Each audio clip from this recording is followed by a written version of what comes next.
নমস্কার বন্ধুরা, আমার চ্যানেলে আবারও একবার আপনাদের সকলকে স্বাগত জানাই। আজ আমি আপনাদের সামনে ব্যাক পার্টের আরও একটি ইউনিক ডিজাইন নিয়ে হাজির হয়েছি। তো ভিডিওটি স্কিপ না করে পুরোটা দেখুন। দেখুন, প্রথমে আমি ফলস কাটিং করে নিয়েছি। ফলসটি ডবল ভাঁজে রয়েছে। মাপগুলো আপনাদের সঙ্গে শেয়ার করছি। আমি লম্বায় নিয়েছি 14.5 ইঞ্চি। এটি যেহেতু আমি 32 সাইজের ব্লাউজ কাটাচ্ছি, তো সেই অনুযায়ী আমি চেস্টের এবং কোমরের মাপ করে নিয়েছি। আপনারা আপনাদের মাপ অনুযায়ী মার্ক করে নেবেন।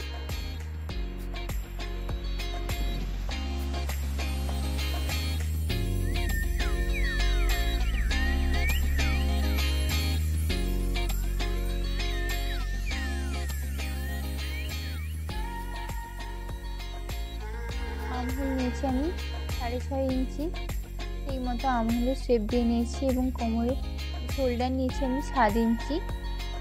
এরপর আমি গলার ডিজাইন করব। আমি গলার চওড়া নিয়েছি 3 ইঞ্চি এবং লম্বা নিয়েছি 10.5 ইঞ্চি।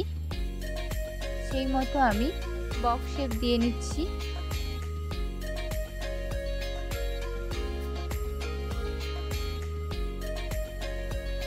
এরপর আমি গলার ডিজাইন করব।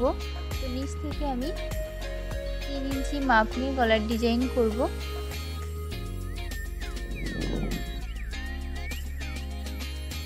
দুদিকেই আমি 3 ইঞ্চি করে মাপ নিয়ে লম্বা একটি দাগ করে নেব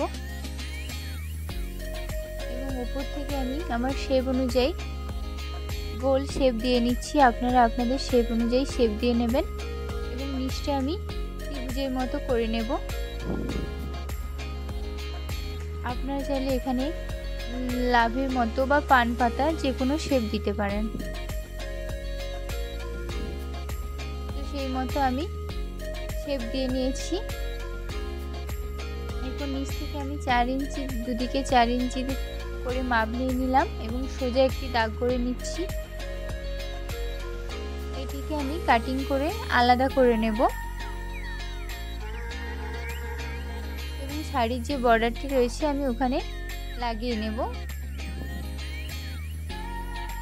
এরপর আমি মেন কাপড় নিয়েছি। মেন কাপড়টিকে আমি ডবল ভাঁজে রেখে তার উপর আমি ফলস দিয়ে পিন দিয়ে আটকে নিচ্ছি। এরপর আমি কাটিং করে নিচ্ছি।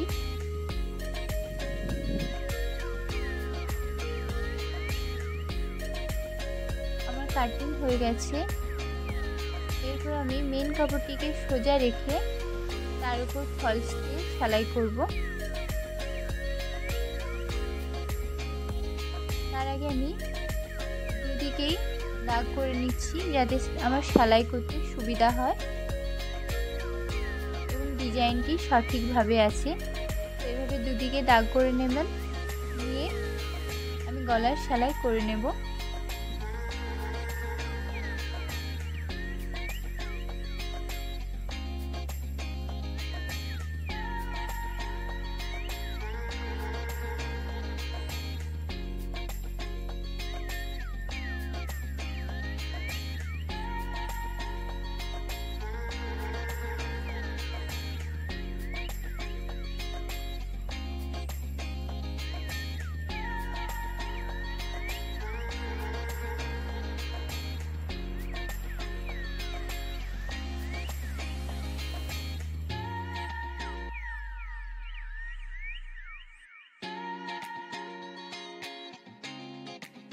দুদিকেই আমি একইভাবে সেলাই করে নিচ্ছি।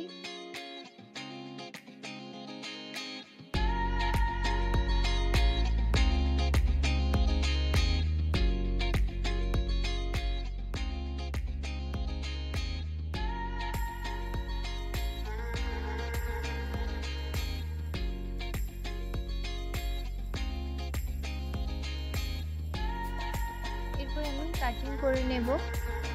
এক্সট্রা কাপড়গুলোকে আমি কাটিং করে নিচ্ছি এবং ছোট ছোট করে কাট লাগিয়ে নেব যাতে কাপড়টি খুব সহজেই সোজা করা যায়।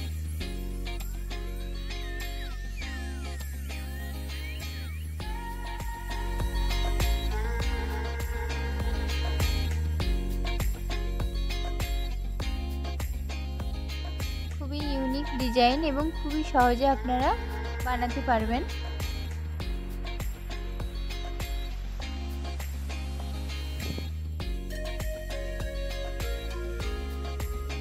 আমার কাট লাগানো হয়ে গেছে। এরপর আমি কাপড়টিকে এভাবে প্রেস করে করে চাপ দিয়ে দিয়ে আমি সোজা করে নিচ্ছি এবং কোণকে আমি সুচ বা কোনো পিনের সাহায্যে এভাবে কাপড় বার করে নেবেন কোণ থেকে। এরপর আরও ফিনিশিংয়ের জন্য আমি উপর থেকে সেলাই লাগিয়ে নিচ্ছি। এই সেলাইটি আপনারা চাইলে নাও দিতে পারেন, আয়রন করে নিলেও চলবে।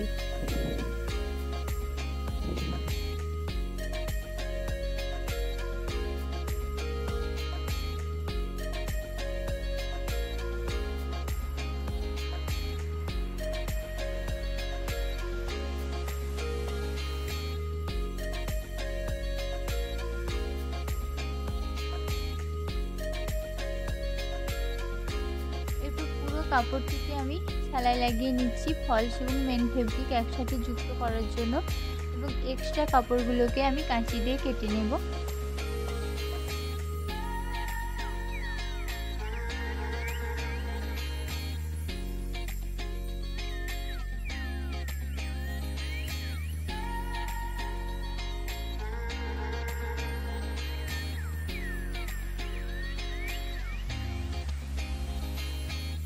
একইভাবে আমি আরেকটি পাটও রেডি করে নিয়েছি।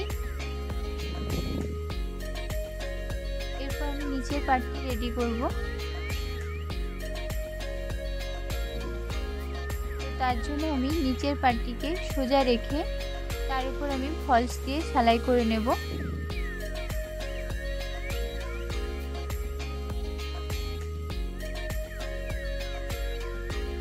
আমার এখানে বর্ডার আছে, কিন্তু যাদের ক্ষেত্রে ব্লাউজের সম্পূর্ণ ব্লাউজটি একই কালার, তারা ওখানে পাইপিং অ্যাটাচ করতে পারেন। পাইপিংয়ের কালার আলাদা করে ওখানে এক্সট্রা করে লাগালে দেখতে সুন্দর লাগবে। যেহেতু আমার এখানে বর্ডার আছে, তো আমি সে কারণে পাইপিং অ্যাটাচ করলাম না। কাপড়টিকে সোজাই রেখে আমি ফলসটিকে ঘুরিয়ে নেব। এভাবে আমি ঘুরিয়ে নিলাম এবং তার উপর থেকে আরও ফিনিশিংয়ের জন্য সেলাই লাগিয়ে নিচ্ছি।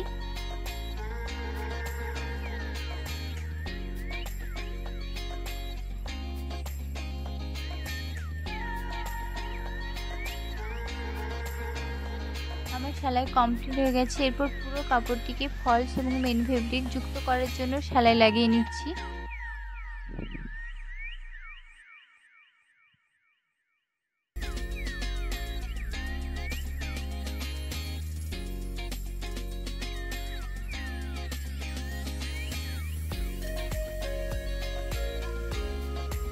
আমার সেলাই হয়ে গেছে। এরপর আমি এইভাবে রেখে পিন দিয়ে আটকে নেব, যাতে কোনোভাবেই সরে না যায় কাপড়টি।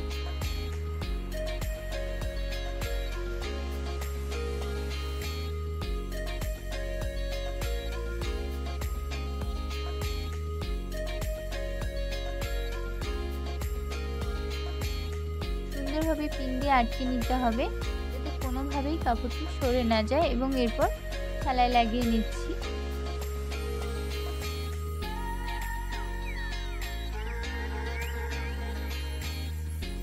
যারা আমার চ্যানেলে একেবারেই নতুন, তারা অবশ্যই আমার চ্যানেলটিকে সাবস্ক্রাইব করুন এবং ভিডিওটি কেমন লাগলো কমেন্টে জানান।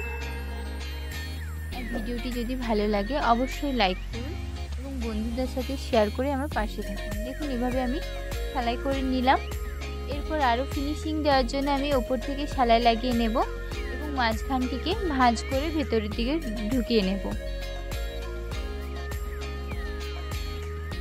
চাইলেই ওখানে পাইপিং লাগাতে পারতাম, কিন্তু যেহেতু আমার বর্ডার রয়েছে এবং আলাদা কালার রয়েছে, সে কারণে আমি পাইপিং অ্যাটাচ করলাম না। যদি কারো সেই ক্ষেত্রে সাদা তো সাদা পুরো সাদাই থাকে, তখন তারা পাইপিং অন্য কালার দিলে দেখতে সুন্দর লাগবে।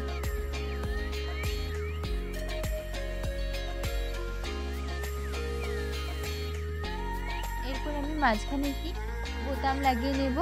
আপনারা চাইলে ওখানে দড়ি বা কিছু লাগাতে পারেন। আর দুদিকে আমি টেকিন লাগিয়ে নিচ্ছি। এই টেকিনটা আপনারা চাইলে লাগাতে পারেন এবং না লাগালেও চলবে। তো আমি এখানে লাগিয়ে নিচ্ছি, আপনারা যদি না চান তো না লাগাতে পারেন।